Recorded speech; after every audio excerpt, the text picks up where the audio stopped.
Yo guys, what's up? So mayroon na naman tayong ipapakita ngayon na tools na maaari nyong gamitin. Okay, so panoorin nyo para mayroon kayong idea kung bibili kayo ng ganito.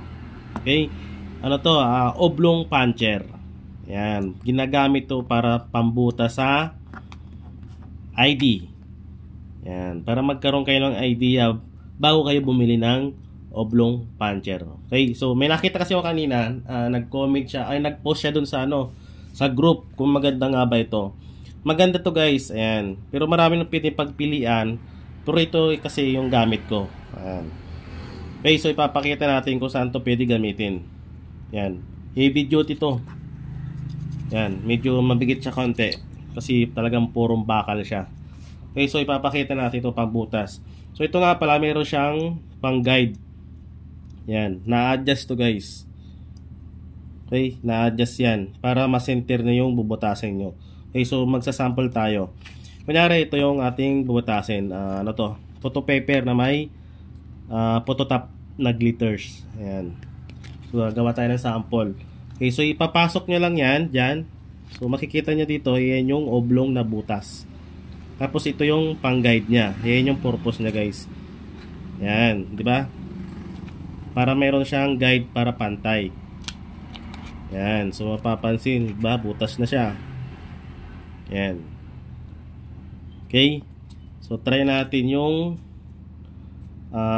nilaminate. Pwede rin to sa nalaminate na. Yan, ikalagay nyo lang din dyan. Yan. I-adjust nyo lang para makita nyo pantay yung bubutasin nyo. Na-adjust naman yan. Yan yung silbi nyan. Yan, adjust nyo lang yan. Tatanggal pa nga yan pag meron kayong bubutasin na mahaba. Yan, kunyari yan diba? So papunch natin yan.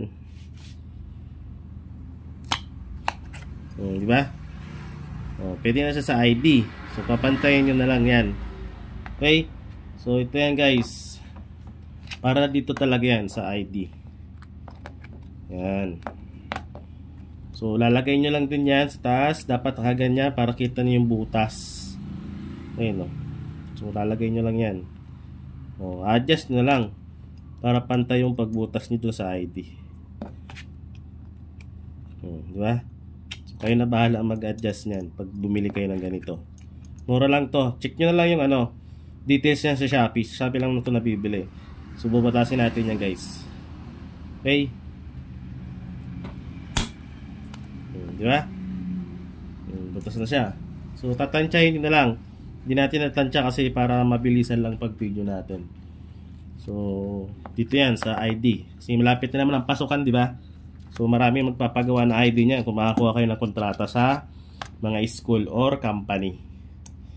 Yan. So maraming klaseng pambuta sa sa PVC ID, pero isa to sa maganda din. Kung bala kayong bumili. Dahil ito pwede ito sa photo paper at sa na-laminate na. Yan. So pipili na lang kayo. Okay, so tignan nyo na lang yung details dyan sa description kung saan makakabili nito. Okay, so ginawa natin ito para mayroon kayong idea pag bibili kayo ng oblong puncher. Alright.